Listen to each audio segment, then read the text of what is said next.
여러분, 우리가 살아가고 있는 세상이 찰나의 만족을 추구하는 세상이라는 것 생각해 봅니다. 순간에 그 세상의 가치를 쫓아서 정욕을 따라서 사랑까지도 왜곡하는 그런 세상을 우리가 살아가고 있습니다. 여러분, 그렇기 때문에 세상에서 가르치는 사랑은 사랑에 유통기한이 있다고 이야기를 합니다. 그리고 사랑은 얼마든지 변경되고 사랑은 얼마든지 그 중간에 그 사랑의 내용이 바뀔 수 있다라고 임시적인 사랑을 이야기합니다. 여러분, 그것이 세상의 가르침입니다. 그러나 우리가 추구하고 우리가 함께 소유하게 된, 우리가 함께 붙잡아야 할 그 사랑, 우리를 향한 하나님의 그 꺼지지 않는 불과 같은, 소멸되지 않는 그 사랑, 하나님의 사랑은 영속적이고 불변하는 사랑입니다. 여러분, 우리가 그 사랑을 묵상하고 있습니다. 교회를 세워가기 위해서 하나님께서 많은 은사를 각 성도들에게 허락하셨습니다. 특별히 초대교회 역사 속에서 교회를 건강하게 온전케 하기 위해서, 복음을 확정하기 위해서 다양한 은사를 허락하셨습니다. 예언의 은사를 주셨습니다. 방언의 은사를 주셨습니다. 지식의 은사를 주셨습니다. 그러나 이 다양한 은사들은 교회를 온전하게 세우기 위해서 수단으로, 또 과정으로, 또 하나님께서 이 은사를 통해서 임시적이고 한정적인 그 용도로 교회를 섬기도록 허락하신 것입니다. 그래서 예언도 패하고 방언도 그치고 지식도 패하게 되지만, 그러나 이 모든 은사를 가장 바르게 합당하게 사용할 수 있는 가장 좋은 길, 사랑으로 이 모든 은사를 섬길 때 사랑은 변하지 않습니다. 사랑은 쇠하지 않습니다. 사랑은 패함이 없습니다. 사랑은 영속적으로 우리에게 영원한 유익을 주는 것입니다. 여러분, 우리가 그 사랑을 함께 묵상하고 있습니다. 오늘 우리가 함께 본문을 통해서 묵상할 이 사랑의 본질, 그것은 온전한 사랑에 관해서 우리가 함께 묵상합니다. 온전한 사랑에 이를 때까지 우리를 그 온전함에 이르도록 그 사랑이 효력을 발휘해서 성숙한 사랑으로 우리를 이끄는 그 온전한 사랑, 우리가 함께 묵상합니다. 여러분, 우리가 영속적이고 불변하는 영원한 사랑을 생각하면서 우리는 사랑에 대해 기대를 가지고 있습니다. 여러분과 저, 우리 모두는 사랑을 행할 때 사랑을 통해서 그 사랑이 우리에게 완전한 사랑의 효력을 우리에게 가져다 주고 사랑의 열매를 맺는 그런 사랑을 기대합니다. 여러분, 그런데 우리가 현실에서 마주하는 사랑은 어떠합니까? 우리가 경험하는 사랑은 어떻습니까? 우리가 삶 속에서 경험하게 되는 사랑은 거기에 결함이 있습니다. 그리고 실패합니다. 사랑의 무언가, 늘 경험하는 우리의 사랑은 한계가 있고 사랑의 부분만을 경험합니다. 온전한 사랑을 하려고 하지만 우리는 늘 사랑에 실패합니다. 사랑하려고 하지만 그 사랑이 거절됩니다. 사랑에 있어서 왜곡이 있습니다. 이런 사랑의 한계와 실패와 그 사랑의 결함을 우리가 경험하게 되는데, 그럼 왜 우리가 이와 같이 사랑에 있어서 실패하는 것입니까? 왜 우리가 이 사랑의 부분만을 경험하게 되는 것입니까? 왜냐하면 우리가 사랑하는, 이 사랑해야 할 우리가 속해서 살아가는 이 환경, 우리는 이 땅에 속해서 사랑을 행합니다. 그런데 이 세상 속에서 사랑하는 우리들은, 그 사랑을 하는 주체인 우리도 육신을 입고 살아가고 있는 죄된 본성의 악한 구습을, 여전히 우리 안에 잔존해 있는 죄성을 가지고 그 사랑을 행하는 이도 사랑에 있어서 실패하고, 사랑을 받는 이도 그 육체에 속한 소욕을 따라서 사랑을 왜곡합니다. 세상에 속해서 육신을 입고 살아가는 우리는 사랑의 부족을 경험하게 됩니다. 여러분, 이 땅에서의 사랑은 바로 그런 것입니다. 사랑은 왜곡되어 있고, 사랑은 결핍이 있고, 사랑을 하는 동기도 온전치 못하고, 사랑을 하는 주체도 사랑에 성공하지 못하고, 사랑을 받는 객체도 다 깨어져서 어그러져 있기 때문에 우리는 사랑에 실패하게 되는 것입니다. 교회를 섬기기 위해서 하나님께서 우리에게 선물로 주신 은사도 자기 사랑의 근거에서 은사를 사용합니다. 그래서 예언을 할 때도 주의 말씀을, 계시의 말씀을 분명하게 드러내는 이 예언의 은사조차도 자기 목소리를 내는데 이 예언의 은사를 사용하고, 방언을 할 때 나와 남을 구분해서 자신의 우월감을 확보하기 위해서 방언을 사용하고, 신령한 지식에 이르는 이 지식의 은사를 통해서 그 부분의 지식을 가지고 오히려 남을 판단하는 데 사용합니다. 여러분, 그것이 우리 안에 죄된 본성, 뿌리 깊게 자리 잡고 있는 죄된 본성에 익숙한 우리들이 죄악에 물들어 있는 이 세상 속에서 경험하는 사랑입니다. 우리 안에 계신 예수 그리스도, 내 안에 계신 예수 그리스도, 그로 말미암아 우리의 옛 자아는 죽고 내 안에 사시는 예수 그리스도께서 나를 주장하시는 그리스도의 사랑이 나에게 나타나야 하는데, 여전히 우리에게는 시퍼렇게 살아있는 나 자신의 자아가 그 깊은 곳에서부터 우리를 자기중심적인 사랑에 길들여져 있는 그대로 우리를 또 넘어지게 합니다.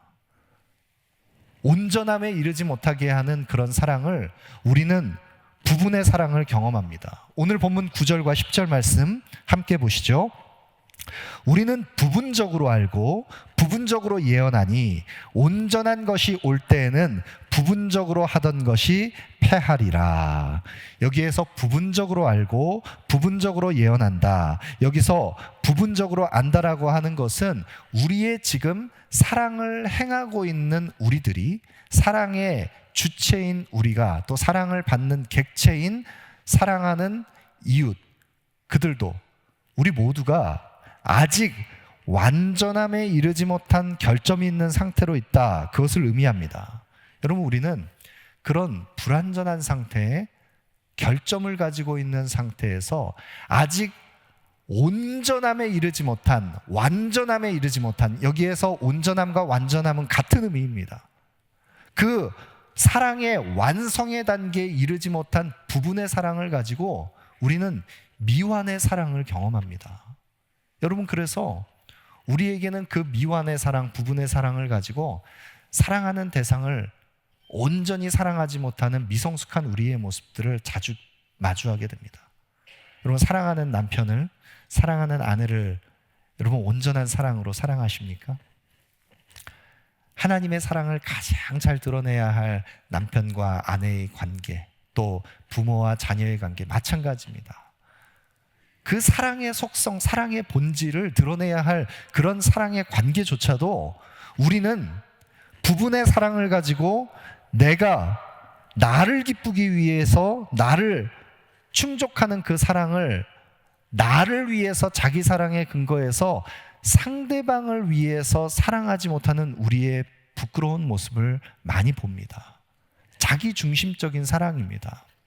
여러분, 제가 아이들을 키울 때 아이들이 자랄 때 읽어주었던 동화책 중에 곰과 나비라는 책이 있습니다. 아이들이 보는 시를 또 그림으로 같이 엮어서 만든 유명한 동화 작가의 그 작품인데, 이 곰과 나비라는 이 동화책에 보면 곰이 나비를 대하는데 곰의 방식으로 대합니다. 그러니까 나비가 자꾸 곰의 방식으로 자꾸 곰처럼 사랑을 하니까 나비가 날아갑니다.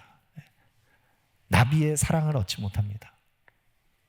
그러다가 서로 투덕투덕대면서 다투다가 곰이 거기에서 나뒹굴어져서 거기에서 이제는 포기했다, 나는 못하겠다, 그리고서 손사래를 치는데 그 위에 나비가 나풀나풀 날아가는 그 내용을 담고 있는데, 이 자기중심성에 길들여져 있는 그 불완전한 미완의 사랑, 아이들이나 어른이나 다 마찬가지입니다. 여러분, 내 방식으로 사랑을 표현할 때가 얼마나 많습니까? 우리는 그런 사랑을 경험하고 있습니다. 부분의 것을 전부인 것으로 하는 미성숙한 사랑, 그런 사랑을 우리가 행하고 있는데, 그런 미성숙한 사랑을 행하는 우리가 어떤 모습으로 나타나는지 성경은 오늘 11절 말씀해 보시면, 내가 어렸을 때에는 말하는 것이 어린아이 같고 깨닫는 것이 어린아이 같고 생각하는 것이 어린아이와 같다가 장성한 사람이 되어서는 어린아이의 일을 버렸노라. 이 미성숙한 사랑을 행하는 사람들의 모습이 어떤 형태로, 어떤 모습으로 나타나냐면 어린아이와 같은 모습이다 이야기를 합니다. 어린아이와 같은 사람은 말하는 것도 깨닫는 것도 생각하는 것도 다 어린아이 같은 상태인데, 여러분, 어린아이를 생각해 보십시오. 여기서 이야기하는, 이 비유하는 이 어린아이는 순진하고 깨끗한 그런 심령을 가진 그런 어린아이를 이야기하는 것이 아니죠. 이 어린아이는 주변을 살피지 못하고 주변을 헤아리고 상대방을 먼저 살필 수 있는 성숙한 그 상태가 아닌 것, 그것을 이야기하는 것입니다.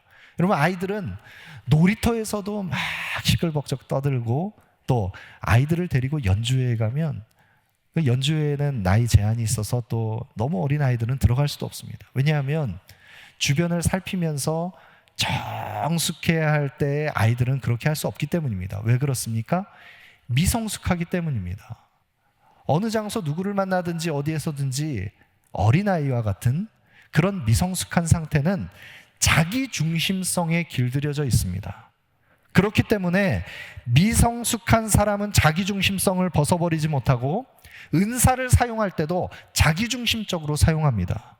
교회가 먼저가 아니고 영혼을 사랑하는 것이 우선순위에 맞춰져 있지 않고 내 목소리가 반영되어야 하고 자신이 드러나야 하는 자기 중심성에 길들여져 있는 부분을 전부라고 생각하는 미성숙한 상태, 그것이 바로 어린아이와 같은 모습입니다.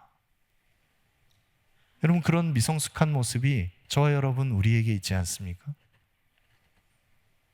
성숙한 사랑으로 사랑받는 그 대상을 먼저 헤아리고 살피며, 여러분이 사랑받는 대상을 먼저 헤아릴 수 있는 마음의 결은 그 안에 그리스도의 사랑이 부어져야만 영혼에 대한 민감성을 가질 수 있습니다. 말 한마디를 하는 것도, 우리는 미성숙한 상태에서는, 미완의 사랑을 하는 우리들은 자기 중심성에 길들여져서 사랑을 행하는 것입니다. 또 계속해서 미성숙한 자아가 투영되는 그런 연약한 성도의 모습, 어떤 모습으로 드러나는가? 12절 말씀 보시면, 우리가 지금은 거울로 보는 것 같이 희미 하나 그때에는 얼굴과 얼굴을 대하여 볼 것이요 지금은 내가 부분적으로 아나 그때에는 주께서 나를 아신 것 같이 내가 온전히 알리라. 여러분, 미성숙한 상태의 사람은 어린아이처럼 그렇게 자기중심성에 길들여져 있는 그런 사람은 부분을 봅니다. 그리고 전부를 볼 수 없습니다. 그런데 그 부분을 보고 판단하는 그 모습이 마치 거울로 보는 것 같이 희미하나, 이렇게 이야기하고 있습니다. 여러분, 거울로 보는데 왜 거울로 보는 것이 희미한 것입니까? 왜 이 뚜렷하게 맺혀져야 할 상이 희미하게 보입니까? 지금 사도가 이 사랑의 서신을 지금 함께 나눌 때 고린도 지역의 배경을 보면, 고린도 지역은 당시에 청동 거울을, 좋은 훌륭한 제품을 만들고 또 판매하는 그런 중요한 그런 원산지였다고 합니다. 청동 거울을 제작하고 수출하던 도시였던 이 고린도 지역에 이 잘 만들어진 세공한 이 청동 거울로 자신의 얼굴을 비춰보아도 청동 거울의 재질은 명확하게 그 상이 맺혀지지 않습니다. 그 상이 오늘의 거울처럼 뚜렷하게 맺혀지지 않습니다. 여러분, 이 인류의 역사 가운데 자기 얼굴을 비춰보고 싶은 이 욕망, 그것이 인류의 역사 속에 굉장히 아주 오래전부터 이어져 왔었던 그런 인간의 욕망이라는 것 아십니까? 이 거울의 역사를 보면 이집트에서는 BC 3000년경부터 이미 여성들이 화장을 했다고 합니다. 화장술이 발달해서 이미 이 당시에 이집트에는 상당한 수준의 거울이 이미 발달해 있었다고 합니다. 그런데 이 거울이 중세까지만 해도, 이 중세까지만 하더라도 거울이라고 하는 것은 아무나 소유할 수 있는 것이 아니었습니다. 권력을 가지고 있는 그 힘이 있는 사람들이, 부와 권세를 가지고 있는 사람들이 일부의 그 독점하던 그런 소유물, 그것이 바로 거울이었습니다. 이 권력을 가진 사람들이 가지고 있었던 이 거울은 그마저도 너무 크고 무거워서 가지고 다닐 수 있는 그런 거울은 아니었고, 우리가 생각하는 이런 거울이 발달하게 된 것은 르네상스가 지난 이후에 16세기 초반에 이 유리 제작의 중심지였었던 베네치아에서 유리판에 뒷면에 주석박을 박아서 거울을 만들기 시작하면서 오늘의 형태의 그 거울이 만들어졌는데, 그마저도 17세기가 넘어서야 조금 값이 싸지고 19세기에 들어서야 대량 생산이 가능해지면서 가정에 거울이 보급됐다고 합니다. 그러니까 거울을, 오늘날과 같은 이 거울을 우리가 집에서 볼 수 있게, 자신의 얼굴을 볼 수 있게 된 것은 불과 몇백 년이 되지 않습니다. 그 이전에는 왕후나 귀족들이 거울을 다 사용했던 것입니다. 그런 거울을 저와 여러분이 지금 매일 아침 보고 있는 것입니다. 여러분, 그런데 청동 거울로 보는 것 같이 희미한 것뿐만 아니라 오늘 우리가 보고 있는 이 거울도, 뚜렷하게 상이 맺혀지는 것처럼 보이는 이 거울조차도 온전한 상을 투영하고 있는 것은 아니라는 것을 아십니까? 여러분, 우리는 거울을 통해서 자신의 모습을 보려고 합니다. 자신의 모습을 볼 때 온전한 자기 모습을 거울 속에 비춰보려고 하는데, 그 거울을 통해서 보아도 자신의 뒷모습은 볼 수 없습니다. 그런데 이 거울을 통해서 맺혀지는 그 상이, 여러분 한번 오늘 집에 가셔서 한번 실험해 보십시오. 내가 왼손을 들면 거울 속에 비춰진 내가 보는 시선에서 그 거울 속에 맺혀진 상은 오른손을 드는 것처럼 보입니다. 왜 그렇습니까? 이 거울의 원리가 그렇습니다. 뒤바뀌어진 상을 내가 보고 있는 것입니다. 내가 본다고 하는 그것도 바르게 보는 것이 아닙니다. 여러분, 우리가 지금 보는 것은 다 온전한 것을 볼 수 없는 것입니다. 우리가 본다라고 하는 그것이 부분의 것을 보는 것입니다. 여러분, 그런데 그 본다라고 하는 그것이 나의 외형, 나의 겉모습, 나의 이 겉사람을 보는 것을 왜곡해서 보는 것 정도라면 괜찮지만, 만약 내가 보아야 하는 그것이 나의 영혼의 실제, 내 영혼의 속사람, 나의 영혼 중심을 살펴야 하는 그것을 바르게 인식하지 못하는 것이라면 여기엔 큰 문제가 있습니다. 여러분, 우리의 영혼 중심, 우리의 영혼 속사람을 제대로 보고 계십니까? 우리의 내면, 영혼, 심령을 바르게 정확하게 진단하시고 보시겠습니까? 어떻게 그것이 가능하겠습니까? 여러분, 우리의 영혼은 스스로 볼 수 없습니다. 그래서 거울이 필요합니다. 우리의 영혼을 비춰볼 수 있는 거울이 필요합니다. 어떤 거울이 필요합니까? 두 가지 거울이 필요합니다. 어떤 두 가지 거울이 필요하느냐? 여러분, 기독교 역사 속에서 성경 다음으로 중요한 책으로 꼽히는 책이 있습니다. 그 책은 위대한 종교개혁가 칼빈이 저술한 기독교 강요라는 책입니다. 이 기독교 강요, 이 성경의 가장 중요한 핵심 요체를 정말 너무나 그 중요한 영적인 통찰을 담아서 정리한 칼빈의 기독교 강요의 1권 1장에 보면 이렇게 서술하고 있습니다. 모든 참된 지식과 지혜는 두 부분으로 이루어져 있다. 하나는 하나님에 관한 지식이고, 또 하나는 우리 자신에 관한 지식이다. 그리고 이 두 가지 지식은 서로 연결되어 있다. 우리의 영혼을 비춰볼 수 있는 두 가지 거울, 그것은 바로 하나님을 아는 지식이라는 거울과 사람을 아는 지식이라는 거울, 이 두 가지 거울을 통해서 우리는 우리를 정확하게 들여다보게 됩니다. 여러분, 이 하나님을 아는 지식과 사람을 아는 지식, 그러면 이 신령한 지식을 우리는 어디에서 발견할 수 있습니까? 우리 스스로는 찾을 수 없습니다. 그래서 계시된 하나님의 말씀, 이 순전한 하나님의 말씀을 통해서만 우리는 하나님을 아는 지식과 사람을 아는 지식을 얻습니다. 그리고 이 두 가지는 연결되어 있습니다. 계시의 말씀을 통해서, 66권의 성경 말씀을 통해서 하나님을 아는 지식에 이를 때, 우리는 하나님을 아는 지식의 더 깊은 곳에 나아가려면 하나님을 발견하기 위해서 사람이 누구인가, 인간이란 무엇인가를 알아야 합니다. 인간이 얼마나 처절하게 비참한 죄에 떨어진 상태에 있는 그런 죄인인지, 인간의 본성과 실체를 바르게 할 때 하나님이 누구이신가를 알아갑니다. 사람이 누구인가를 바르게 알려면 하나님이 어떤 분이신가, 하나님의 속성을 이해해야만 하나님의 형상대로 지음받았으되 죄로 말미암아 실격된 사람의 지위를 바르게 할 수 있습니다. 이 하나님을 아는 지식과 사람을 아는 지식은 서로 연동되어서 연결되어 있는 것입니다.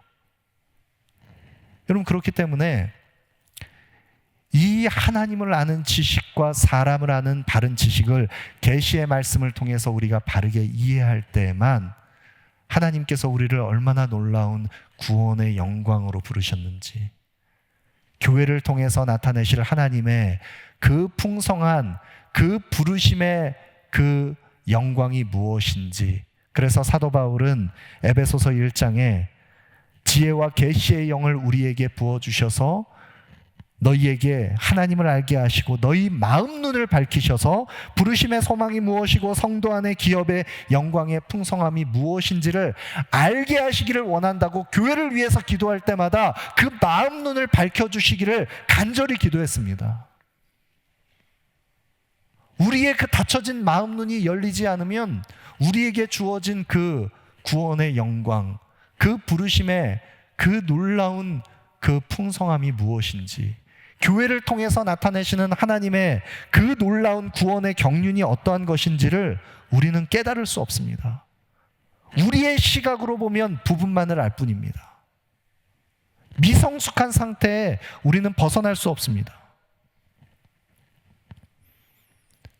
부분을 보고 전부를 판단하는 불완전한 우리의 지각, 어린아이와 같이 미성숙한 자기중심성, 그런 장성한 분량에 이르지 못한 그런 연약한 우리의 모습들, 그러나 그날에는 어린아이의 일을 모두 벗어버리고 왜곡된 상으로 투영되는 모든 부분의 것을 다 이제는 벗어버리고 그날에는 얼굴과 얼굴을 마주대하여 보듯 온전한 사랑으로 서로 사랑하게 되는 그날이 우리에게 약속되어 있습니다. 여러분, 그날이 이르면 우리는 온전한 사랑을 하게 될 것입니다. 여러분, 우리의 사랑의 동기도 우리는 왜곡되어 있고, 사랑하는 주체인 우리도 얼마나 우리의 사랑은 자기중심적인지, 사랑을 받는 그 대상도 얼마나 사랑을 왜곡하는지 모릅니다. 특별히 상처가 그런 사랑의 왜곡을 계속 낳습니다. 그런 미완의 사랑, 불완전한 사랑, 깨어지고 왜곡된 사랑을 경험하면서 우리는 마치 불협화음을 내듯이 온전치 못한 그 사랑의 그 아름다운 화음이 이루어져야 할 공동체 속에 귀를 틀어막는 그런 소음이 우리 삶의 현장에, 사랑의 현장에 얼마든지 나타날 수 있습니다. 여러분, 그러나 우리에게 온전한 사랑이 약속되어 있습니다. 그날에는 얼굴과 얼굴을 마주하며 보듯 온전한 사랑, 완전한 사랑으로 우리는 서로 사랑하게 될 것입니다. 여러분, 그렇기 때문에 우리가 그 사랑에 이를 때까지 이 땅에서 우리가 행해야 할 것이 있습니다. 그것은 무엇이냐면 미성숙한 우리의 어린아이의 일을 벗어버리고 미완의 사랑에 익숙한 우리의 그 본성을 거슬러서 온전한 사랑, 성숙한 사랑을 할 수 있도록 끊임없이 계속해서 사랑을 연습하고 훈련하고 사랑하기를 멈추지 않아야 합니다. 여러분, 우리는 사랑을 중단해서는 안 됩니다. 끊임없이 계속해서 우리는 사랑해야 합니다. 여러분, 왜 우리가 이 미완의 사랑, 미성숙한 사랑을 버리고 온전한 사랑을 멈추지 않고 계속해서 훈련해야 합니까? 왜 우리는 성숙함에 이르도록 우리 자신을 사랑으로 계속해서 그 표대를 향해서 움직여가야 합니까? 왜냐하면 여러분, 미완의 사랑, 미성숙한 사랑으로 우리가 남아있게 되면 우리는 그 성숙한 사랑이 아닌 그 속에서 생명을 살리는 사람이 되어야 하는데 영혼을 질식시키는, 영혼을 병들고 죽게 만드는 사람이 될 수 있기 때문입니다. 여러분, 캠핑 좋아하시죠? 캠핑 가시면은 사랑하는 가족과 함께, 친구들과 함께 캠핑에 가서 하게 되는 것이 무엇입니까? 모닥불을 피우죠. 모닥불을 피웁니다. 우리가 중고등부 때 또 주일학교에서 수련회를 갈 때 캠프파이어를 하면 모닥불을 막 피우는데 그 모닥불을 피울 때 가끔 젖은 낙엽을 넣거나 또 잘 타지 않는 그런 재료들이 거기에 섞여 있으면 막 연기가 품어져 나옵니다. 연기가 막 품어져 나와서 그 유독가스가 막 매캐한 이 불 근처에 갈 수 없도록 막 연기가 품어져 나오는데, 여러분, 이 불이 타는 이 과정을 두 가지로 생각해 볼 수 있는데, 이 연기가 막 품어져 나오는 이런 상태, 이것을 불완전 연소 상태라고 합니다. 그러면 불이 완전하게 타는 그 상태, 불꽃이 아주 퍼렇게 잘 타오르는 그 상태는 완전 연소 상태겠죠. 그러면 불완전 연소는 무엇이고 완전 연소는 무엇입니까? 완전 연소라고 하는 것은 불이 타는 그 가염물에 산소가 끊임없이 공급돼서 충분한 산소가 공급되는데 그 가염물에 유기화합물이 하나도 남지 않고 산화될 물질이 남아있지 않도록 다 타버리는 상태, 그게 완전 연소 상태입니다. 산소가 계속 공급되어야 합니다. 그래서 그 가염물이 다 자신을 태우는 것입니다. 그게 완전 연소의 상태입니다. 뜨거운 불길이 거기에 올라옵니다. 그런데 불완전 연소 상태가 되면 가연물이 산소가 공급되지 않기 때문에 젖어있는 낙엽이든지 무엇이든지 거기에서 유독가스를 품어냅니다. 연기가 막 피어오릅니다. 그럼 그 근처에 갈 수가 없습니다. 마찬가지입니다. 우리가 미성숙함에 여전히 고착되어 있는 그대로 남아있으면, 그리스도의 사랑이 우리에게 없으면, 그 사랑이 우리에게 공급되지 않으면 그 사랑으로 인하여 자신을 태워서 끊임없이 계속해서 그리스도의 사랑을 공급받아 소멸치 않는 하나님의 여호와의 불과 같이 그 뜨거운 열과 빛을 발하는 하나님의 사람이 되어야 하는데, 그래서 그 모닥불 주위로 사람들이 몰려와야 되는데 그리스도의 사랑이 공급되지 않습니다. 자기 사랑으로 사랑하려고 합니다. 그렇게 되면 자신을 불사르게 내어줄지라도 사랑이 없으면 아무 유익이 없습니다. 사랑이 없으면 그 품어내는 그 연기, 결국엔 주변을 질식시켜버리는 것입니다. 그 주변에 생명이 살지 않습니다. 여러분, 우리의 사랑이 그 미성숙함과 미완의 사랑을 벗어버리고 온전함에 이르는 그리스도의 사랑으로 나아가기를 원합니다. 사랑을 멈추지 마십시오. 사랑을 중단하지 않고 끊임없이 사랑하기를 원합니다. 여러분, 그런데 우리에게 이 사랑을 행하는 데 있어서 두려움이 있습니다. 어떤 두려움이 있습니까? 우리가 경험했던 사랑의 실패로 인해서 우리는 끊임없이 우리가 사랑한다고 해도 그 사랑을 받는 대상이 반복되는 그 거절감을 경험하면서 이 사랑이 온전할 수 있을까? 내가 왜 굳이 상처를 받으면서 사랑해야 하는가? 사랑에 두려움이 있습니다. 사랑하는 일에 나아가는 것이 어렵습니다. 자신을 열어 보이고 사랑해야 하는데 우리는 자신을 보호할 하나의 그 방어막을 다 치고 있습니다. 여러분, 사람을 사랑하는 것이 얼마나 어려운 일입니까? 그래서 온전한 사랑을 하는 것은 늘 두려운 것입니다. 그러나 사랑의 사도 요한이 우리에게 명하고 있습니다. 요한일서 4장 18절 19절 말씀에 사랑 안에 두려움이 없고 온전한 사랑이 두려움을 내쫓나니 두려움에는 형벌이 있음이라. 두려워하는 자는 사랑 안에서 온전히 이루지 못하였느니라. 우리가 사랑함은 그가 먼저 우리를 사랑하셨음이라. 여러분, 온전한 사랑을 하기 위해서 우리는 그 두려움의 자리에서 사랑하기 위해 상처받는 자리로 나아가야 됩니다. 물론 두렵습니다. 온전한 사랑을 행하기에 여전히 우리는 부족합니다. 여러분, 그러나 왜 우리가 이 두려움에서 온전한 사랑을 가지고 사랑의 자리로 나아가야 하느냐? 그리스도께서 우리를 먼저 사랑하셨기 때문입니다. 주님이 우리를 사랑하셔서 멸시와 조롱받는 그 저주의 자리, 두려운 십자가의 자리로 주님께서 먼저 그 십자가의 자리로 나아가셨습니다. 우리를 사랑하셔서 십자가 형틀의 대속물로 자신을 들이신 예수님께서 우리를 먼저 사랑하셔서 십자가에서 자신의 모든 것을 내어주심으로 우리를 그의 소유로 삼으셨습니다. 여러분, 이 그리스도의 사랑은 결코 중단되지 않습니다. 내 안에 살아계신 그리스도의 사랑은 결코 쇠하거나 패하거나 소멸되지 않고 내 안에 생명으로 지금도 타오르고 있습니다. 온전한 사랑이 두려움을 내어뭅니다.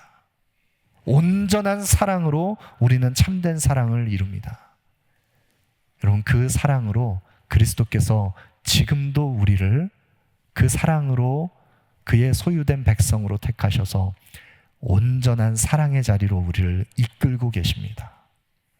그런 우리 모두가 그 온전한 사랑으로 우리 주님을 얼굴과 얼굴을 마주하며 보게 될 그날까지, 온전한 사랑으로 서로 참된 사랑을 하게 될 그날까지 이 땅에서 미완의 사랑을 끊임없이 반복하는 우리들이지만 온전한 사랑을 추구하고 이루어가는 우리 모두가 되기를 주님의 이름으로 축복합니다.